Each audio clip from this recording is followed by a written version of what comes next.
After 2 years of marriage, I'm getting divorced. Not because of cheating, not because of money, but because my 11-year-old sister became an orphan, and my wife told me she could not live with us. She looked me in the eyes and said, "If your sister moves in, I'm leaving."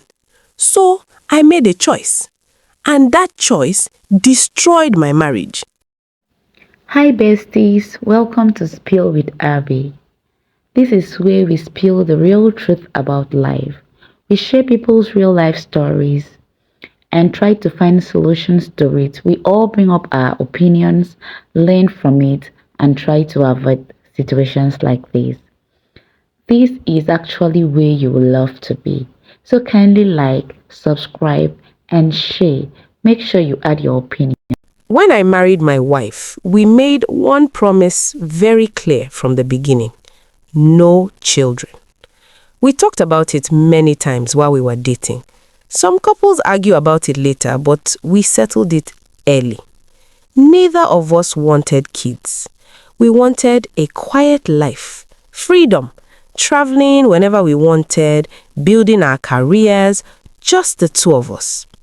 And for 2 years, it worked. Our marriage was peaceful. We didn't have the stress most couples had. No sleepless nights with babies, no daycare bills, just work, dinner together, movies on weekends, and sometimes spontaneous trips out of town. I thought we had built the perfect life. But life has a strange way of testing promises. My little sister, Maya, is 11 years old. Because of our big age gap, I've always felt more like her second father than her brother.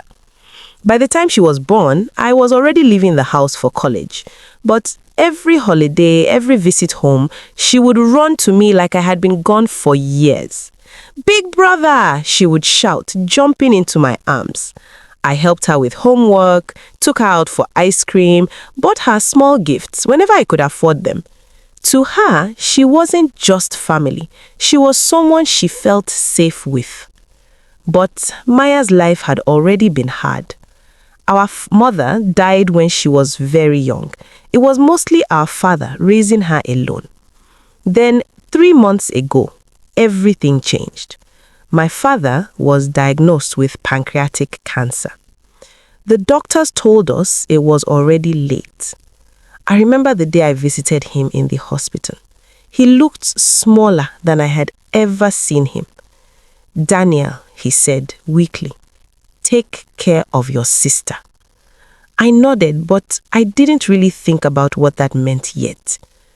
2 weeks later, he was gone. Just like that. An 11-year-old girl lost the last parent she had. The funeral was quiet. Maya didn't cry much. She just held my hand the entire time. After everything ended, our uncle said she could live with him. Technically, that solved the problem. But later that night, Maya pulled me aside. Her voice was small. "Can I come live with you instead?" I froze. I told her gently, "You have your uncle." She shook her head. "I want to stay with you." That was the moment everything started to change. Because I knew something my sister didn't. My wife and I had built our entire marriage around one rule: no kids. And bringing an 11-year-old girl into our home would change everything. Still, deep down, something inside me already knew the answer. I just didn't know how much it would cost me. That night, I sat at the kitchen table, staring at my phone for nearly 20 minutes before my wife came home. I didn't know how to start the conversation. She walked in, dropped her bag on the chair, and sighed. "Long day," she said. I nodded. "Yeah, same."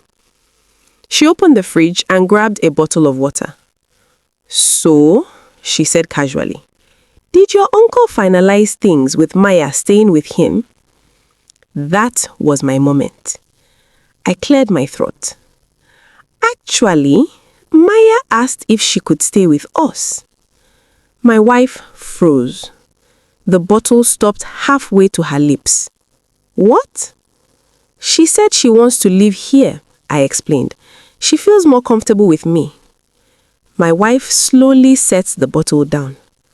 But we talked about this, she said carefully.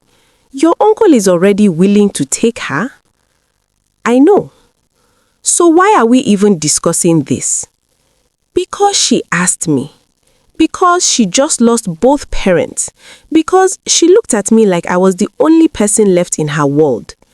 But instead of saying all that, I simply said, she's my sister. My wife sighed deeply and leaned against the counter. And she's 11, she replied. That means school, responsibility, parenting, everything we agreed we didn't want. I walked closer. I know, but this situation is different. She shook her head immediately. No, it's not different. It's exactly what we said we didn't want. I felt frustration rising. This is an emergency.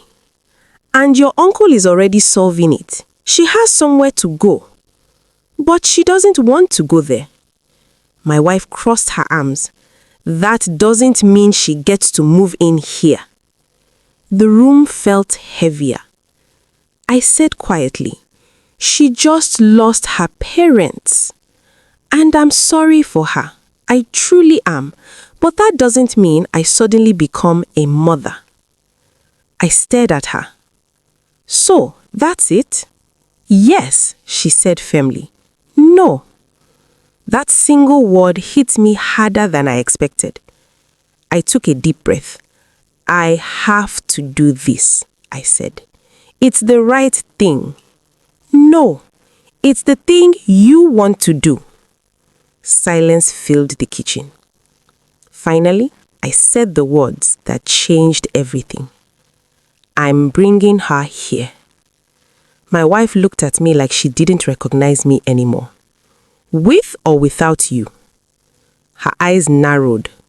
So you're choosing your sister over your wife? I shook my head. I'm not choosing anyone over anyone. Yes, you are, she said quietly. You're choosing a child over the marriage we built. And in that moment, I realized something terrifying. There was no compromise here. Either my sister came to live with me, or my marriage ended. The next morning, the house felt colder. My wife barely spoke to me. I tried to act normal, but every movement felt heavy. Every sound in the house seemed louder than usual. Finally, she broke the silence. So, what's your final decision? She asked. Her tone was calm, but it carried something sharp beneath it. I already knew what she meant. Maya is coming to live here, I said quietly. She nodded slowly, almost like she had expected the answer. So that's it? That's it. She stared at me for a long moment. You're throwing away our marriage. I'm not throwing it away. I'm asking you to stand with me. She shook her head. No, she said. You're asking me to become someone I never wanted to be. You wouldn't even have to. Yes, I would, she interrupted. Don't pretend I wouldn't. Her voice was getting louder now. An 11-year-old living in this house changes everything. Our schedule, our money, our freedom, our entire life. She wasn't wrong, but still. She is family, I said. And I'm your wife. The words hit hard. I made a promise to you, a promise that we would never have children. That was part of our foundation of our marriage. I know. So why are you breaking it? I looked down for a moment before answering. Because life doesn't always follow the plans we make. She laughed bitterly. That's convenient. She's alone, I said. No, my wife replied. She has your uncle. But she asked for me. And you said yes without caring how it affects me. That wasn't true, but I knew how it looked. My wife took a deep breath. Let me ask you something honestly, she said. If this situation never happened, would you ever want children? No. She nodded. Then why should I pay the price for something we both agreed against? I didn't have a perfect answer. Only one truth. Because sometimes doing the right thing costs something. She stared at me for a long time. Then she said the words I'll never forget. If she moves in, I'm leaving. 2 weeks later, my sister moved into my house and my wife moved out. The day Maya arrived, she stood in the doorway holding a small suitcase. Her eyes were nervous. Are you sure this is okay? She asked quietly. I forced a smile. Of course it is. She stepped inside slowly, looking around like she was afraid she didn't belong there. I showed her the spare bedroom. This is yours now.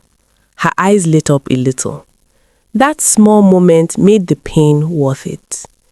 But later that night, after she fell asleep, I sat alone in the living room, staring at the empty space where my wife's things used to be. The silence felt different now, heavier. My wife had already filed for divorce. 2 years of marriage, ending over one decision. Sometimes I wonder if things could have gone differently. Maybe I could have convinced her. Maybe I could have handled the conversation better. Or maybe this was always inevitable. Because the truth is, my sister needed someone, and I was the only one she asked for. But my wife also needed something, a life without children, and I took that away from her. So now I want to hear from you. Who is the real villain here? Is the husband a hero or a liar? He made a lifelong vow to his wife to remain child-free. Is it fair for him to change the rules of the marriage just because of a family emergency? Is the wife heartless or just honest? She married a man, not a father. Should she be forced to raise a child she never wanted just to keep her husband? The uncle factor. There was another place for the girl to go. Did the husband destroy his marriage for a situation that wasn't even truly a last resort? What do you think? Do you support the man for choosing his sister, or do you think he betrayed his wife?